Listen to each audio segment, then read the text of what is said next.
Hello, my friends. Thad Riley here. Episode number, can you even believe it? 425 of the Thadcast, 3 years in. And what are we doing? We're doing the right thing.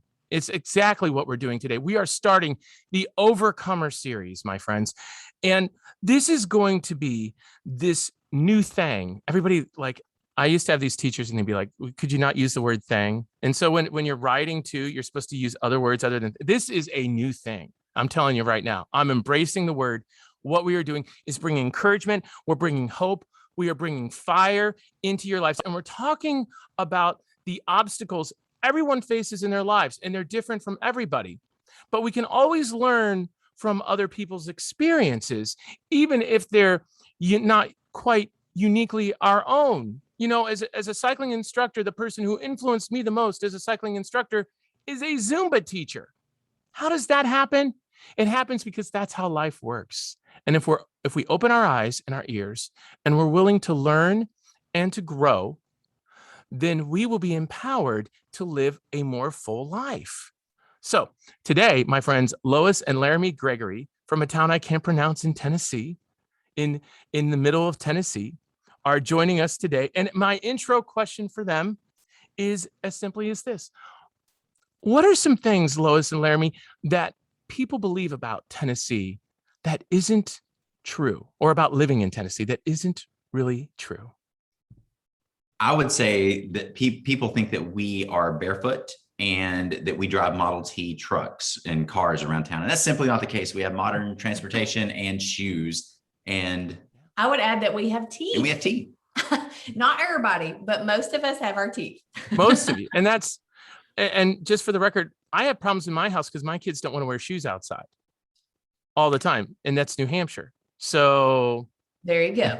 I guess we got the proof. I lived in Jackson, Tennessee for a while. I don't know if you all knew that, but we were there yesterday. Yeah, we went to the safari park there close to Jackson yesterday. Okay. I don't even know. I don't know if they had that in 2005, but that's when I was doing my thing here. So anyway, that was my short-lived stint down there. I love Tennessee. I'm sure there are many people who love Tennessee, but there are also, most of our listeners are from either the Midwest. We have a large chunk there. And then we have the people up here in New England area. And then, of course, I don't know why. Nobody can tell me what's going on in Bolivia, but we actually have a solid group of listeners in Bolivia. So shout out to everybody from Bolivia today, listening to the Overcomer series here on the Thadcast. And if you haven't heard of Middle Tennessee, look it up. In fact, will you say the town for us real quick? Las Casas. Las Casas, Tennessee. Isn't that cute? They all know. So cute. We're about 45 minutes south of Nashville, just outside of Murfreesboro. Okay. For people that know where Nashville is, we're really close to Nashville. Nashville's great. Absolutely. So cool. Okay, so tell us a little bit about your story. How did you guys first meet in the first place?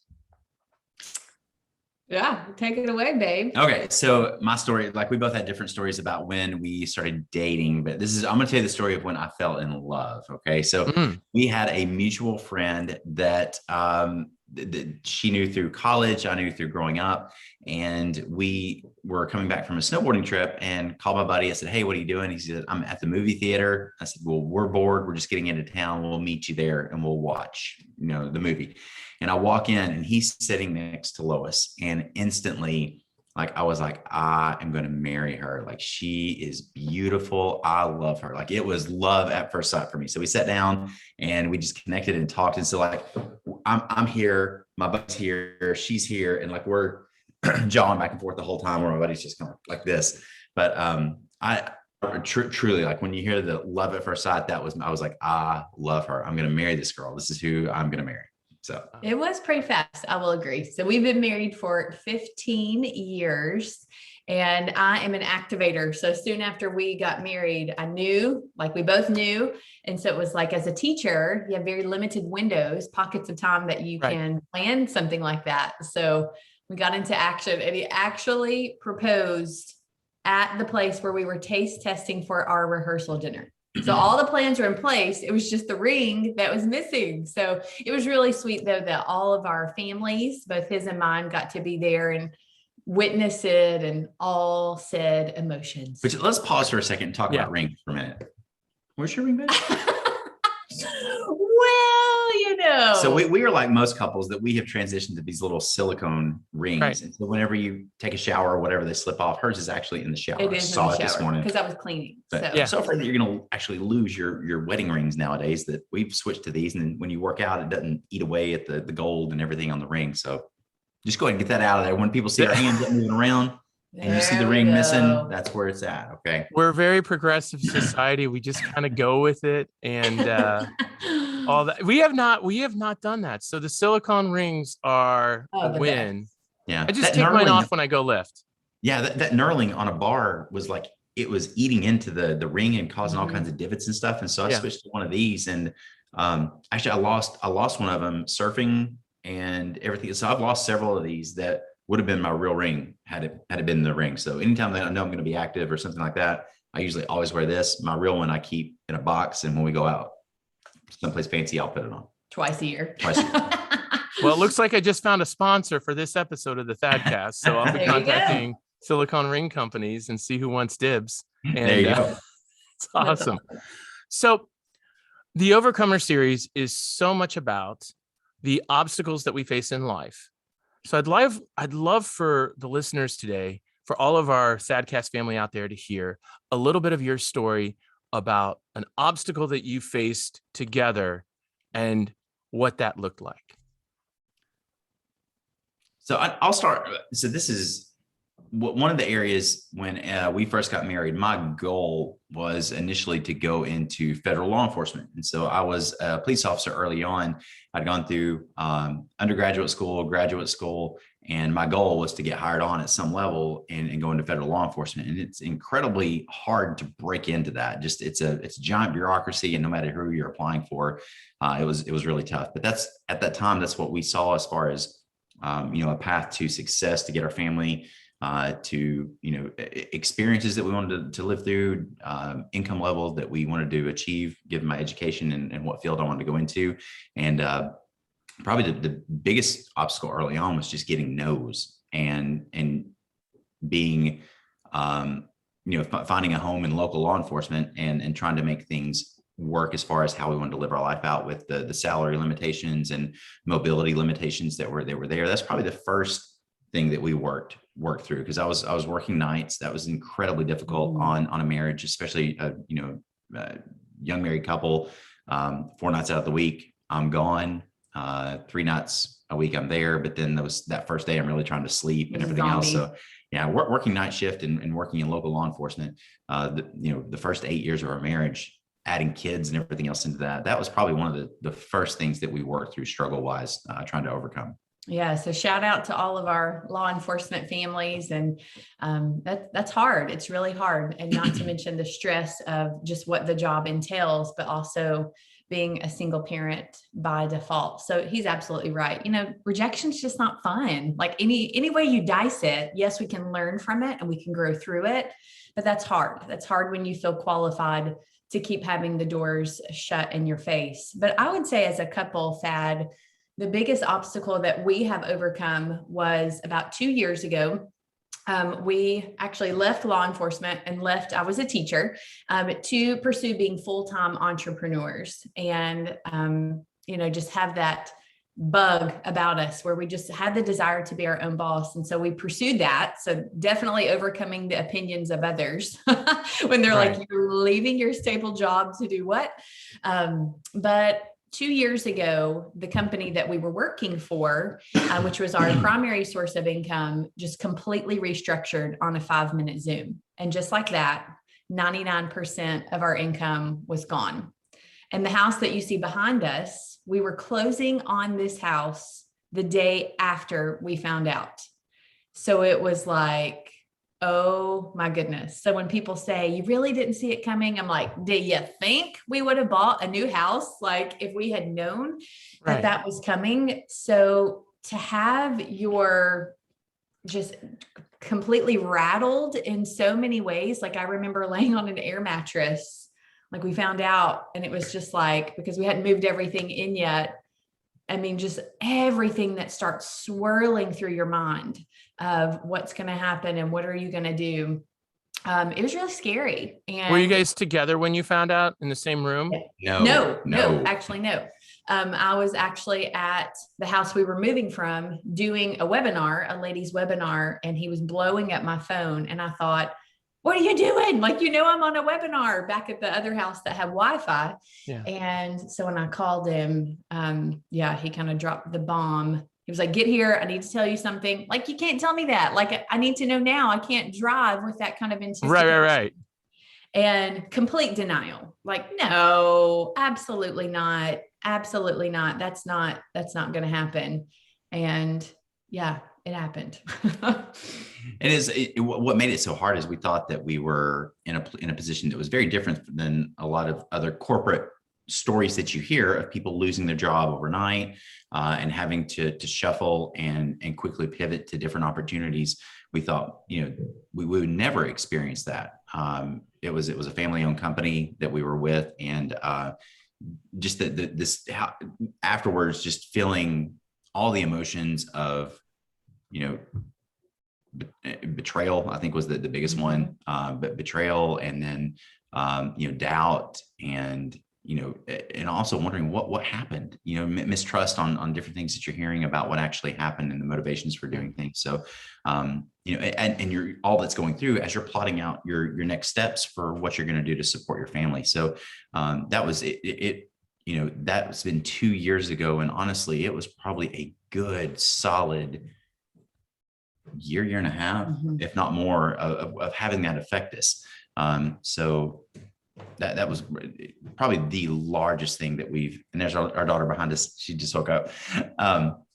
That's probably the largest thing that we've had to overcome most recently. Was that was a very trying part of our marriage, of our business, friendships. Like there's so many things that were woven into the fallout from that action that just it really here's I think this is the best way to describe it is, we for 8 years we grew a business that paid very, very well and had a lot of people involved in it, and along the way you learn leadership lessons, characteristics, traits, things to make you a leader to succeed in business.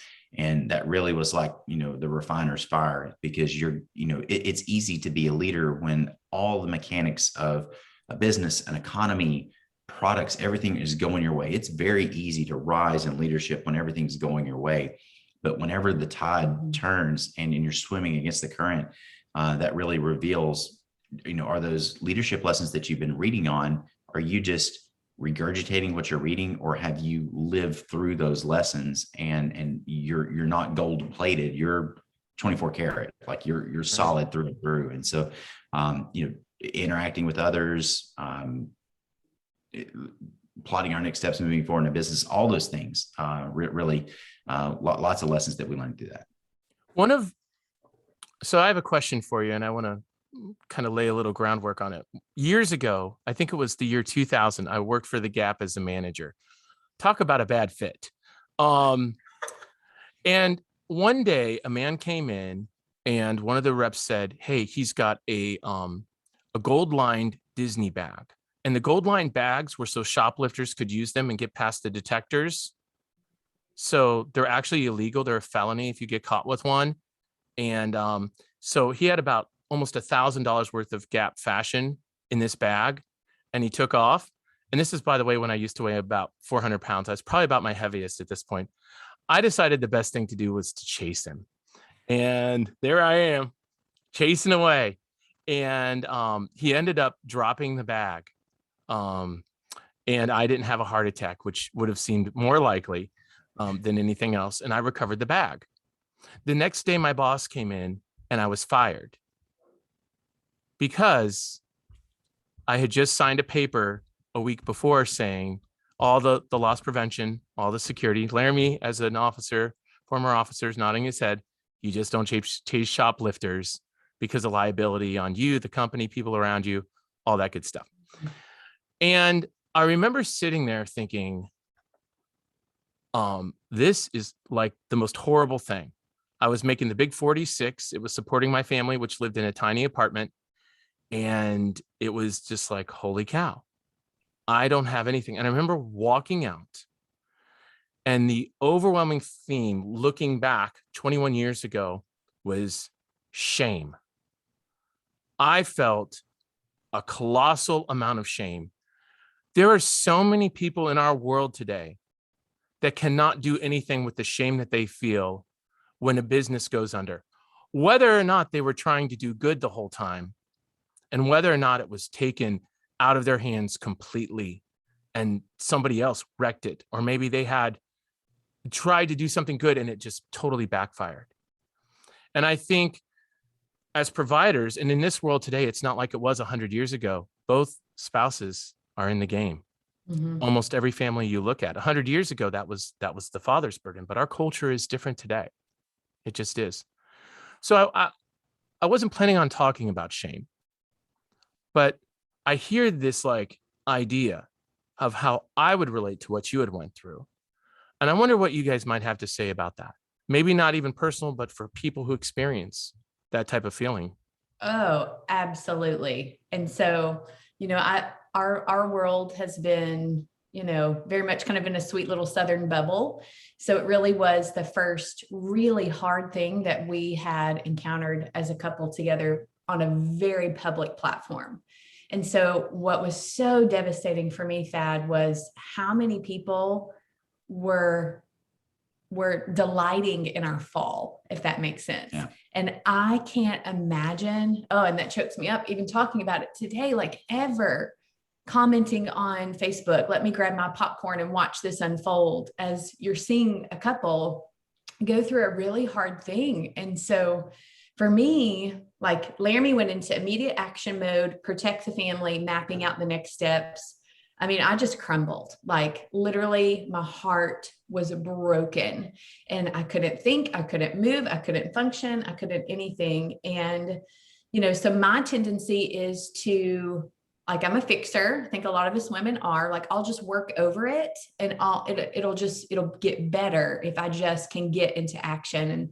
And that just wasn't the case. And so I want to shed some light on if you are struggling with something internally. I decided to go seek out a Christian counselor so that I could properly sort out my thoughts, seek biblical wisdom in moving forward. And here in the South, it may not be that way in the Northeast. There's a little bit of shame associated with saying the word, I go to therapy or I see a counselor, because I think people immediately associate, well, there's something wrong with you, like what's wrong with you type of thing. And, it was so good for me to have a neutral, safe platform where I could not be judged and just sharing the timeline and the emotions of things and learning how to work through it. So shame, absolutely, because man, it was very public. And, right. We did have several people who were very kind and very just loving. And, they had gone through a similar situation, but man, it's just like. And what stung so bad is some of the people that were, whenever you leave being an employee and you go into starting something on your own, there's all the comments that are made of like, oh, you'll be back in a couple of years, that'll fail. And so you already have people that are rooting for you to fail. And we succeeded wildly for 8 years. And, barring the company, it wasn't any action of our own that caused that change. We would have continued along that path for forever and ever and ever. But there were people that had been casting doubt, you're going to fail. And that were sitting back, waiting for us to fail. That whenever it came through, even though, and some of them we had been very benevolent to, I can think of several people that I saw comments from like, I've been nothing but nice to you. And secretly you've been waiting for this moment for years. And that stung really, really bad. And, kind of along the lines to what Lois is talking about, I think, going to a counselor was one of the best things that she did, and learning how to put up boundaries to where you can learn how to, biblically work through forgiveness, but also create boundaries so that you don't have to keep hurting in certain situations. Like it's okay to, I think one thing social media has done for us is we feel that we're overly connected to someone more than what we actually are. And so you feel bad severing ties with somebody on social media or other social circles when that ultimately they're just there to hurt you. Like it's okay to set up boundaries in those cases and do so in a manner that is consistent with biblical principles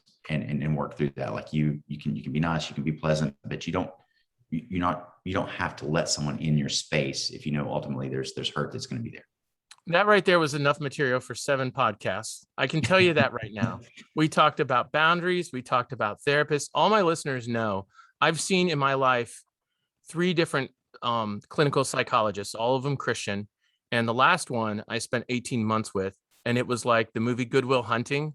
It really was. It was, in fact, in the book that I wrote a few years ago, God Is For You, I think chapter 5 is completely that. It's either chapter 5 or chapter 8. It was completely the story of staring at this woman when I went in there, and I was already in such a desperate situation, feeling so much. And again, it was shame and these burdens in my heart. And I looked at her and I thought, she thinks I'm an idiot. And that's where we started from. She thinks I am horrible.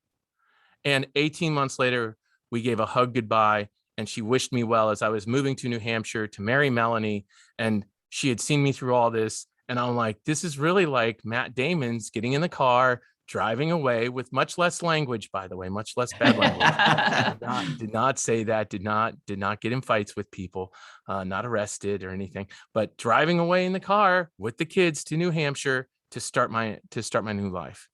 And you said a lot. Both of you said a ton in there. And I wish like I could almost repeat that for everybody and go back to it. One of the things that you said, Laramy, that was so interesting is, and I want to relate it to this, we live in a self-help culture where there is so much information. We are just bombed out with information. There's podcasts, there's blogs, there's books, always talking about how to improve ourselves. I love what you said about it being meaningful, about all this leadership work that you've done, all this that you've built in. And I think there are so many people out there who have done so much to improve themselves, but it hasn't really worked. They don't know if they're really better than they were 3 years ago. So what would you say? Because that's a really big experience you went through, Laramy. And I know you kind of talked about it a little bit, but what would you say more of to share with us about making those things manifest in your life? Yeah, a friend of mine, Dana Calvea, was a coach for the New York Yankees, and he had wrote something and was kind of talking along those lines. And I said, I think people that just constantly take in information like that are mentally fat, where it's like if you were to sit down and gorge yourself on food all the time. I think mentally you can do the same, where you can take in podcasts all day long. You can take and read books all day long, and you fill your mind with concepts that you never actually put to use. So it's like taking calories in and never having calories expend out, but it's only information and ideas and concepts that go into your brain. And that can, like calories would clog up, taking in too much calories and fat and everything else is going to clog up the arteries and cause problems for you physically. The same thing mentally. You're going to take in a bunch of stuff that if you never actually work that out, it's just going to cause issues for you moving forward. The big thing is just it being a waste of time. Like, what's the purpose of you going through and reading all that if you don't have a venue to explore those lessons, or you're just acting contrary and ultimately never knowing who you are. I think, if you read a lot of leadership books, at some point you start reading the same concepts over and over and over again.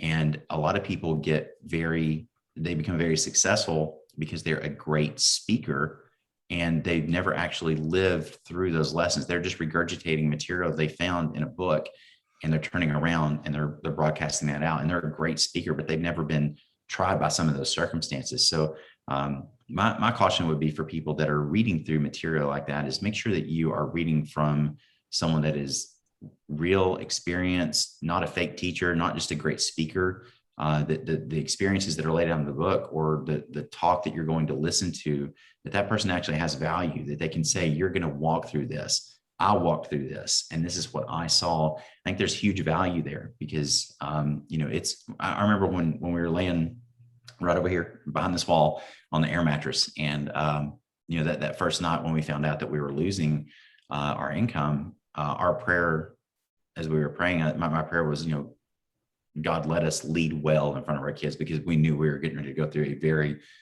public exposure period where this is going to be out. Like, we weren't going to be able to hide what was going on. And the main thing that we prayed about is just let us lead well for our kids. And I think that we were very successful in doing that. And like we've never gone through that before. So I think there were definitely areas that I could go back and I would change and improve and everything else. But I think for the most part, I think we led well through that inside our home, and we're good examples for our kids in seeing trials and tribulations and being able to lead through that. As you were saying that, it's funny because right before you started talking down that line of leading in your family, leading in your home, I was thinking the same thing. There are so many people out there. In fact, I was recently reading a book by a speaker, and it was a great book. And, the Kindle app updates you, you're 43% in. And this one chapter he had written, and it actually was about a personal friend of mine, a man who had died. And it just really moved me emotionally because this man and I were very, very close. And I was like, okay, I'm going to write this guy a letter. So I looked him up. I'm like, I'm just going to send this guy a letter. And I look him up online, and all of a sudden there's all these news stories out about him and about how he had done something and made a poor decision, ended up within his family, ended up having to leave his church.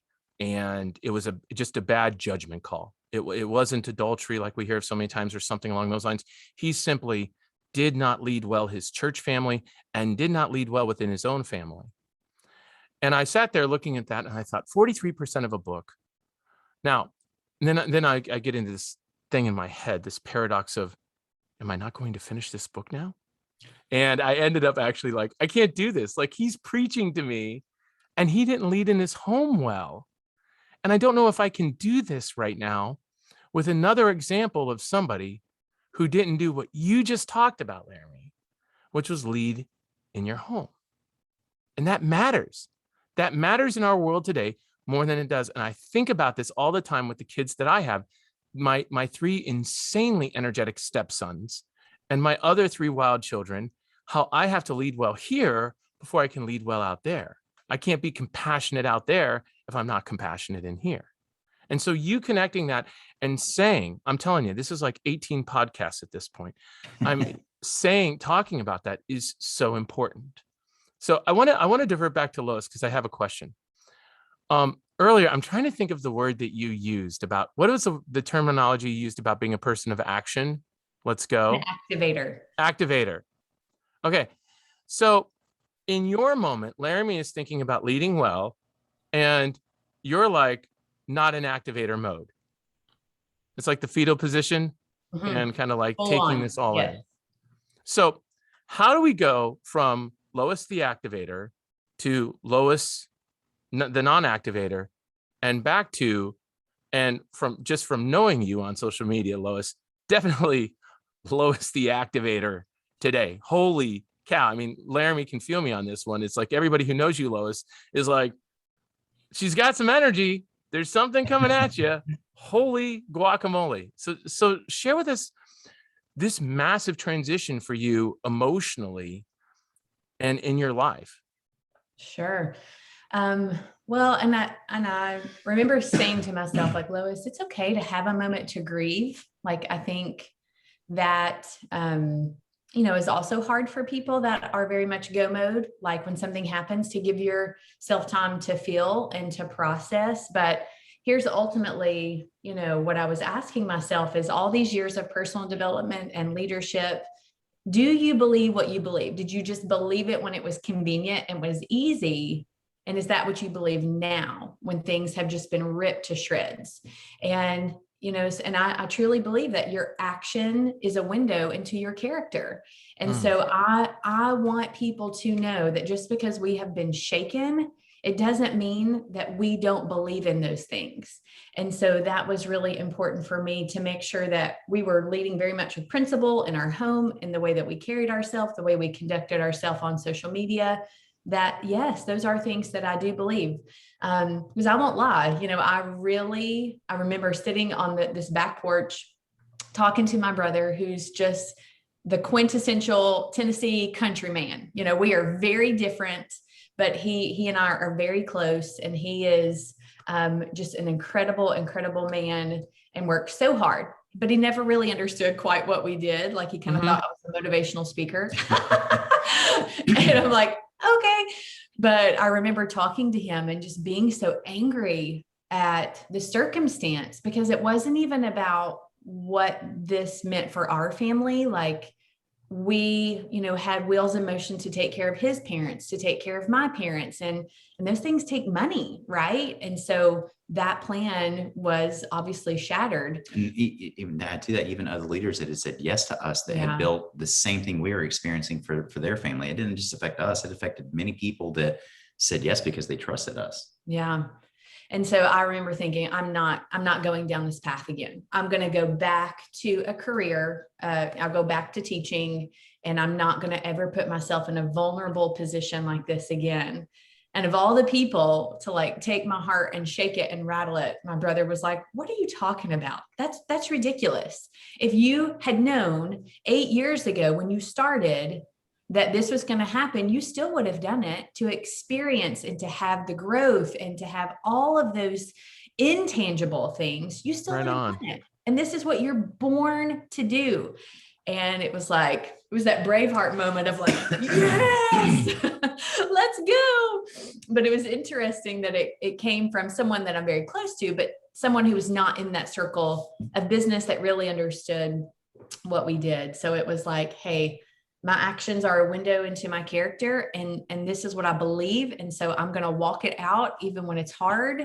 And even when I just want to lay here and just wither away and become invisible. It's just choosing to rise up. So since apparently the entire podcast is going to be based on only what you guys are saying, because there's so much like deep truth in this. One question first, Lois, on that. First of all, what was that time frame of that conversation? It was probably a week into getting the announcement, and then about a week afterwards. Okay. Perfect timing. It sounds like. I was just curious. Okay. So Laramy said an incredibly important word that would help so many of us to understand from what you went through: boundaries. Now, I am a huge subscriber. We've talked about this. I don't know how many episodes we've done on this. And as a person who, in a former previous time, I was a relationship coach. Boundaries are so important, healthy boundaries in the relationships that we have today. Going through this, how have you kept healthy boundaries, or where do you think maybe you struggled and learned from through such an emotional process? I will say social media. Yeah. So I'm a recovering people pleaser. I want people to be happy. I want people to feel joy. I want to make sure I'm bringing joy. And so to have people that I loved very much, because they were also going through very hard things and dealing with it differently, just began to not be the person that I knew before. And so it's like, okay, I need to process this, but I'm also subjecting myself to it by continuing it to allow, to be in front of my face. So saying, okay, like if I am struggling with something that I saw, I'm going to do the right hard thing, and I'm going to pick up the phone instead of making assumptions, and we're just going to talk it out. And so that gave me a lot of clarity and closure, honestly. Instead of wondering what that meant or wondering, why they were saying those things, to go, okay, like you were in my life for a season, and that season is now over, and it is okay for me to protect my mind and my heart, and for us just to go our separate ways. So I do not like confrontation, and I shouldn't call it confrontation because I really feel it's more communication, but putting myself in a scenario where I know we're going to have to talk through some hard things. Like, I'd rather just send you a fruit basket. Can I just send you like a cute little cookie bouquet? I get all the breakup calls in our marriage. So like when we have to change a professional service that we're using, or we change this or change that, or we move, like I get all those calls. I don't like doing that. I'm like, but you're so good at it. And I'm not. Right. And I'll send them a fruit basket when it's over. Yeah.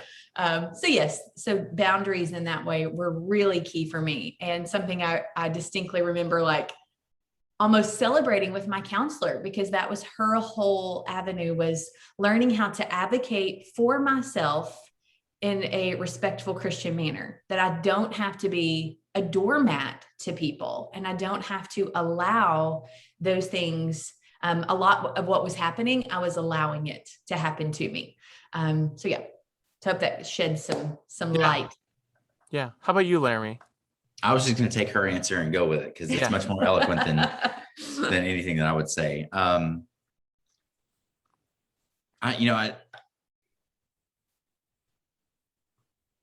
trying to think of so the question was boundaries, correct? Right. Because I really got involved in what she was saying. Yeah, like yeah. living every I know the backstory of everything that she's talking about topically. Like in my mind, I'm going through, yes, exactly, because I'm thinking of the stories that are behind what she's saying. I would just probably echo the thing about social media is that was a huge part of our business and the way that we communicated with people going forward. And I think so my takeaway from that would be knowing that is a way that our business grows. Like outside of that, developing authentic relationships with people and being able to be involved in people's lives that you choose to be at a much higher level instead of just on the surface through social media.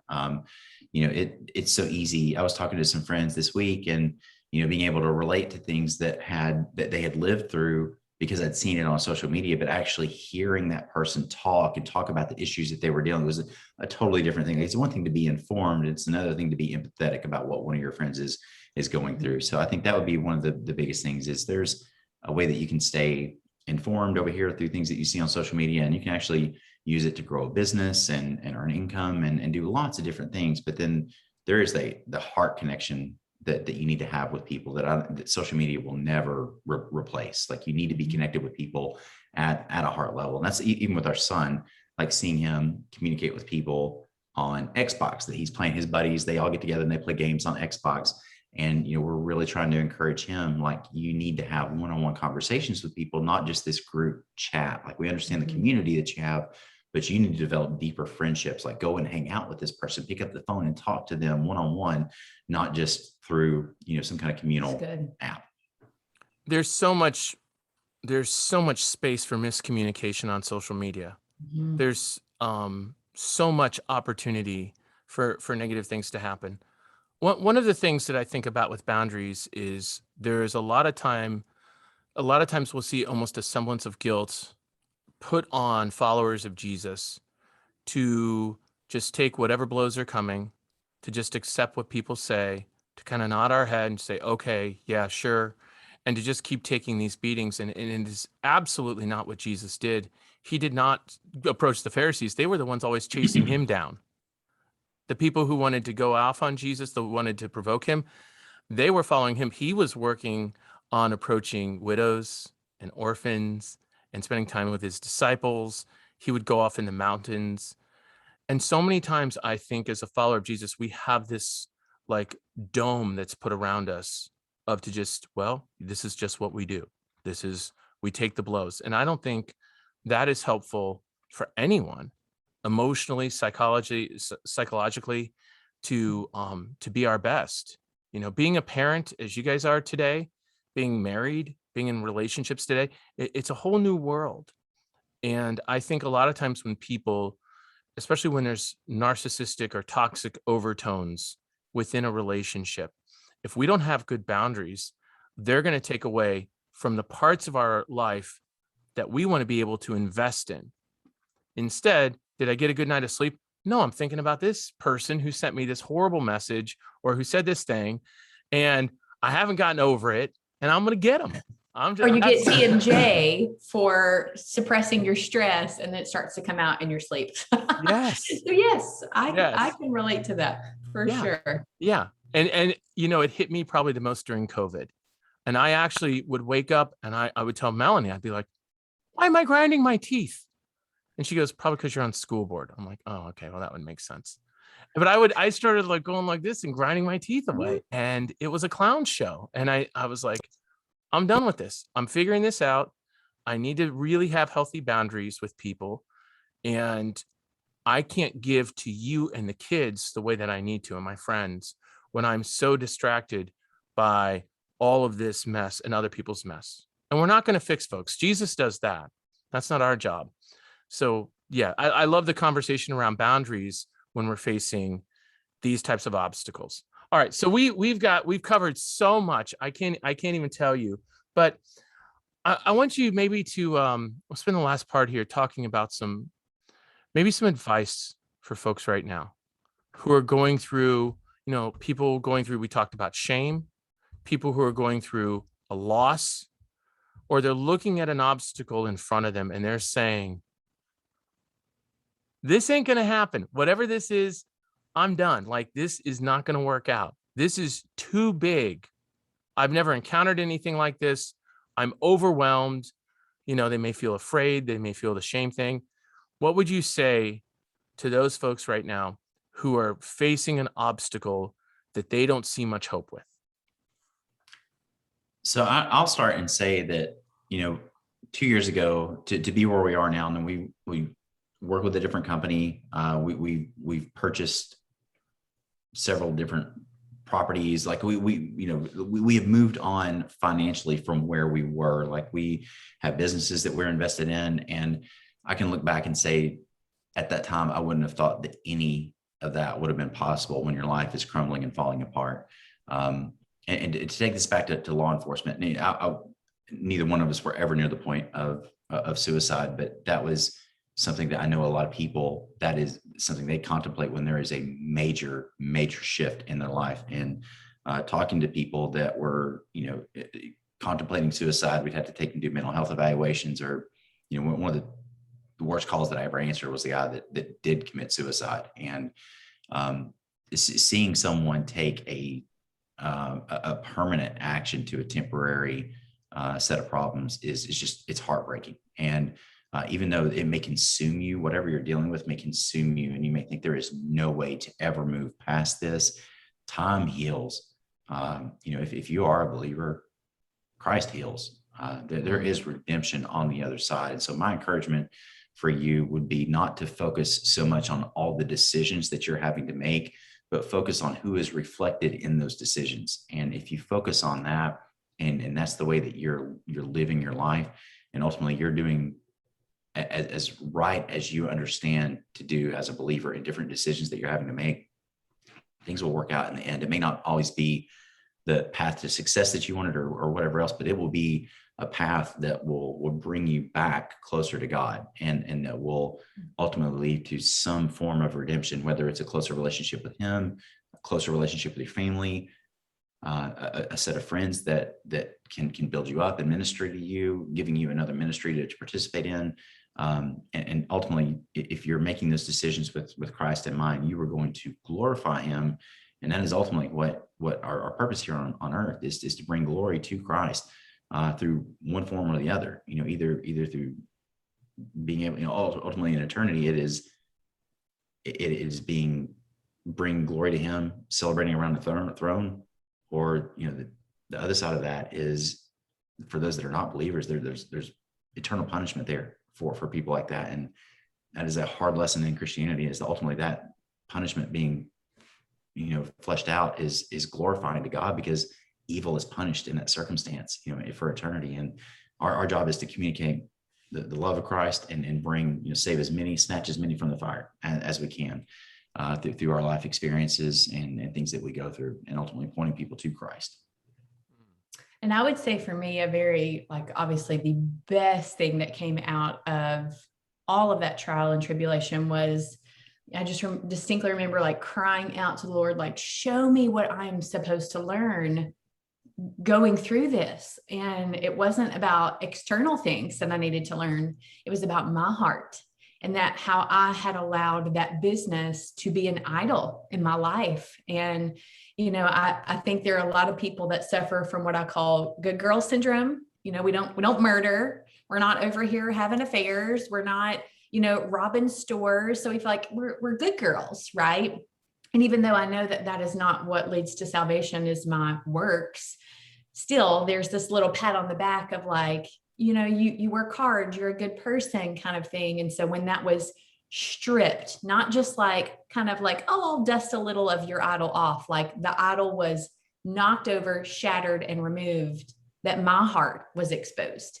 And so that was a very beautiful thing, to be able to rededicate my life and to be able to learn in this next business venture how I can do things differently, how I can make sure that I'm more Christ-centered and not allowing these things to become idols in my life again, has been a very challenging, but very beautiful thing to walk through. So for all of that, I'm incredibly grateful, because I'm not sure that I would have ever had clear eyes to see the state of my heart had I just continued to go down that path, for sure. And what you say, about what we see in those moments when we're going through it is so incredibly limited. We're just dealing with the circumstance. So for our listeners out there, you're dealing with the circumstance that's in front of you right now. You have no clue what's going to happen as soon as tomorrow, maybe in 2 weeks, maybe in 2 years. I remember when I was going through the worst possible moment in my life as a grown man, living with my mom in like almost borderline like a independent living facility. Couldn't talk to my kids, everything just thrown out of the house. And I remember crying all the time saying, God, how can any of this be good? And that was my theme for so long. God, how can any of this be good? And I remember going back to Psalm 46:10, and it said, be still and know that I am God. And it wasn't like I could quote a lot of scripture back in that moment, because I was so in such a psychologically traumatized state. And I was having these honest conversations, but they were short. How can this be good? Be still and know that I'm God. Oh, and by the way, you're going to marry this beautiful woman in a couple of years. You're going to get sole custody of your kids, and you're going to move to New Hampshire, and you're going to start this whole life where the entire town back in Ohio knew what was craziness that's going on. And now you live in this new place, and you get to start life completely over. By the way, that's going to happen, but it's not happening right now. And you have no clue that it's going to happen. And I think so many people right now are just dealing with the moment that they're in without hope. And I think what you've brought people today is an idea of looking towards their future with some hope, but knowing that God is working on us. Jesus is working on us right now in this moment. And we don't even see that. But now our stories too then can impact the world around us. And that was one of the reasons why I wanted to have you guys on, because I know that you're impacting the world, not just in the town. Las Casas. Say it again. Las Casas. Las Casas, Tennessee. Okay, that only took an hour. So not so bright.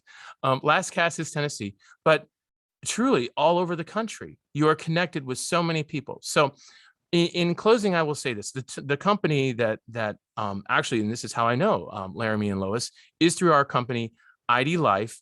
And if you have not checked out ID Life, you can find me on in the Facebook group of the Thadcast. Go in there, send me a message. Lois and Laramy can help you. I can help you. I'll get you information. We all work together. We're all a team. And you can ask us more information, because frankly, we love what we're doing, and we love the company that we work with. And isn't it fun to work with a company with such great integrity? Absolutely. I think about that all the time. I have so much joy in wearing the hats and the t-shirts and all that stuff. And unfortunately, I bought them a size small, so I still have some work to do. I thought, I'd be able to wear this one. And Melanie's like, you don't want to get a double X? I'm like, oh. And then she's like, I'm ordering you a hat next time we win something. And I'm like, okay. But I got a bunch of tight shirts that say ID Life, but that's okay. I'll bust them out soon. Hopefully it's all good. So, all right. Well, listen, thank you for joining me. Thank you.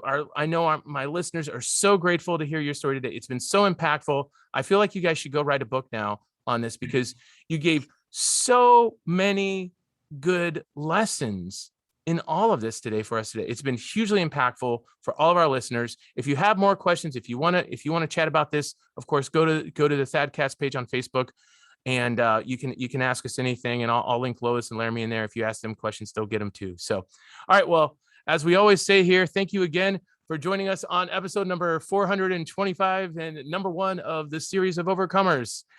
And until next time, my dear friends, where's that record turn off button? I will never find. Oh, there it is. And until next time, my dear friends, may you be blessed.